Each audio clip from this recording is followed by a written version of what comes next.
दोस्तों अब खतरा बढ़ गया है पूर्वी राज्यों के साथ साथ मध्य प्रदेश के पूर्वी भागों को भी, क्योंकि जो सिस्टम बंगाल की खाड़ी पर है ये सिस्टम तूफान बनने वाला है और सीवियर साइक्लोन स्टॉर्म बनने वाला है। यानी कि एक तो होता है तूफान, बस सिर्फ तूफान बन गया, उससे ऊपर बनता है फिर सीवियर साइक्लोन स्टॉर्म यानी कि चक्रवर्ती तूफान, यानी कि ये बनेगा। और कब बनेगा? ये बनेगा 28 अक्टूबर में, और 28 अक्टूबर और 29 अक्टूबर ये आंध्र प्रदेश के उत्तरी भागों के आसपास जो है ये टकराएगा। टकराते ही ये कमजोर होगा और साइक्लोन स्टॉर्म यानी कि तूफान ये जब भी रहेगा। अब इसके कारण देखिए दोस्तों, मैं आपको यहाँ पर बतलाता हूँ। देखिए अभी तो ये यहाँ पर है, लेकिन इसके ट्रैक में अभी भी फेरबदलाव हो सकते हैं। ये जरूरी नहीं है कि इसी तरह से आगे बढ़े। देखिए अगर ये सिस्टम यहाँ से होता हुआ इसी तरह से यहाँ पर पहुँचता है तो लाजमी है कि मध्य प्रदेश के पूर्वी और मध्य भागों तक काफी तूफानी हवाएं चलेंगी और कई भागों पर जोरदार बारिश होने की संभावनाएं रहेगी। और अगर ये सिस्टम यहाँ से छत्तीसगढ़ के भागों से इस तरह से रिकवर भी कर पूर्वोत्तर राज्यों की तरफ आगे बढ़ता है, तब भी मध्य प्रदेश के भागों पर जोरदार बारिश होगी। लेकिन अगर ये सिस्टम यहाँ ना आकर यहाँ से 27 अक्टूबर से ही इस तरह से दक्षिणी राज्यों की तरफ आगे बढ़ गया, जिस तरह से वो पहला उसका भी ट्रैक इसी तरह से दिखाया गया था और फिर वो यहाँ से आगे बढ़ गया था, तो फिर मध्य प्रदेश के दक्षिणी भागों पर ही बारिश होने की संभावना रहेगी। और जो मध्य और उत्तरी भाग है वहां पर कोई संभावना बारिश की जो है वो नहीं रहेगी और हवा की रफ्तार भी इतनी तेज नहीं चलेगी। तो इस तरह से फिलहाल इसका अपडेट है। और मैं आप सभी भाइयों को यहाँ पर ये भी दिखला दूं कि देखिए ये हवाएं जो हैं कितनी रफ्तार से जो है चलेंगी। देखिए ये जो साइक्लोन स्टॉर्म बनेगा ये 26 आप मान के चले कि 26 अक्टूबर की रात्रि के समय तूफान में तब्दील हो जाएगा। 60 से 70 किलोमीटर प्रति घंटे की रफ्तार से हवाएं 80 किलोमीटर गश्त में कुछ झोंके पहुंच सकते हैं। उसके बाद में ये सीवियर साइक्लोन तूफान बनेगा 28 अक्टूबर में। 90 से 100 किलोमीटर प्रति घंटा की रफ्तार से हवाएं गश्त में कुछ झोंके 110 किलोमीटर तक पहुंच सकते हैं सीवियर साइक्लोन स्टॉर्म के। और 29 अक्टूबर में ये फिर से कमजोर हो जाएगा क्योंकि जमीनी भागों पर आ जाएगा, तो ये साइक्लोन स्टॉर्म जो है खालिज जो है तूफान रह जाएगा। तो इस तरह से फिलहाल इसका अपडेट है। आइए अब देखते हैं। और जो अरब सागर में सिस्टम है दोस्तों, वो भी लगातार जो है बाहर की तरफ जो है इस तरह से निकल रहा है, डिप्रेशन बना हुआ है।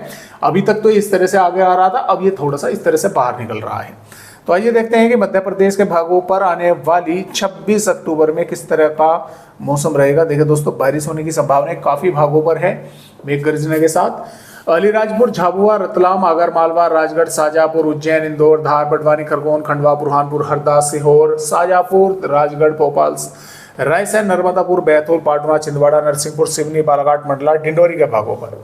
यहाँ पर कुछ स्थानों पर सिर्फ बादल आकर रह सकते हैं कि बस बादल आए और बारिश की गतिविधियां नहीं हुई। लेकिन कुछ जिलों के भागों पर थोड़ी बहुत हल्की फुल्की बूंदाबांदी भी हो सकती है। लेकिन कुछ भागों में, गांव या शहरों पर मेघ गर्जना के साथ मध्यम से तेज बारिश की भी संभावना है। जोरदार बारिश भी कुछ भागों पर देखने को मिल सकती है। अब नीमच, मंदसौर, गुना, अशोकनगर, विदिशा सागर, टीकमगढ़, निवाड़ी, छतरपुर, दमोह, जबलपुर, कटनी, पन्ना, सतना, मेहर, उमरिया, शहडोल, रीवा, मऊगन, सिद्धि, सिंगरौली और इसके साथ साथ मुरैना, भिंड, ग्वालियर, दतिया, शिवपुरी, श्योपुर।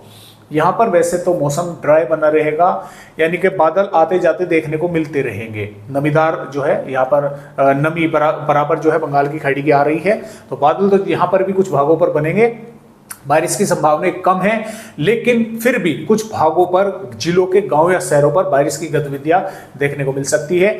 वो बारिश की गतिविधियां हल्की फुल्की भी होकर रह सकती है, बूंदाबांदी होकर रह गई, या कुछ भागों पर मेघ गर्जन के साथ थोड़ी तेज बारिश की गतिविधियां भी देखने को इन भागों पर भी मिल सकती है कहीं कहीं पर। और मेघ गर्जना की जो संभावनाएं हैं वो भी सभी जिलों पर है। और देखिए बड़वानी, धार, अलीराजपुर, झाबुआ के भागों पर कुछ गांव या शहरों में जोरदार बारिश या भारी बारिश जैसी गतिविधियां भी देखने को मिल सकती हैं। तो थोड़ा सा सावधान रहें, खासतौर से 3-4 जिलों पर है, तो भारी बारिश जैसी गतिविधियां भी इन जिलों के कुछ गांव या शहरों पर हो सकती है। बाकी भागों पर मेघ गर्जना के साथ बारिश होने की दोस्तों संभावनाएं हैं। आगे की वेदर रिपोर्ट देखें तो दोस्तों यहाँ पर जैसा कि आप देख पा रहे हैं, ये देखिए, ये 27 अक्टूबर की है। 27 अक्टूबर में भी पश्चिमी मध्य प्रदेश मध्य भागों तक बारिश होने की संभावनाएं मेघ गर्जना के साथ है और उन 3 जिलों पर भारी बारिश की दोस्तों चेतावनी है, जो अरब सागर पर सिस्टम बना हुआ है। और यहाँ पर 28 अक्टूबर में भी बारिश होने की संभावनाएं मेघ गर्जना के साथ है और 29 अक्टूबर में भी बारिश होने की संभावनाएं मध्य प्रदेश के भागों पर बनी हुई है। पहले संभावनाएं लग रही थी कि नवंबर में भी मध्य प्रदेश के भागों पर बारिश होगी, लेकिन अब के अपडेटों के अनुसार जो ये बारिश की गतिविधियां 31 अक्टूबर तक देखने को मिल सकती है। 1 नवंबर से बादल वगैरह ही मध्य प्रदेश के दक्षिणी भागों पर दिखाई देंगे, बारिश शायद ना हो, यानी कि ना देखने को मिले उस समय तक। तो फिलहाल इस तरह के भी अपडेट है, हम लगातार अपडेटों पर नजर बनाए हुए हैं। जिस तरह भी अपडेट आते रहेंगे आप सभी को जानकारी देते रहेंगे। आज की वीडियो में मध्य प्रदेश भाइयों को बस इतनी ही जानकारी।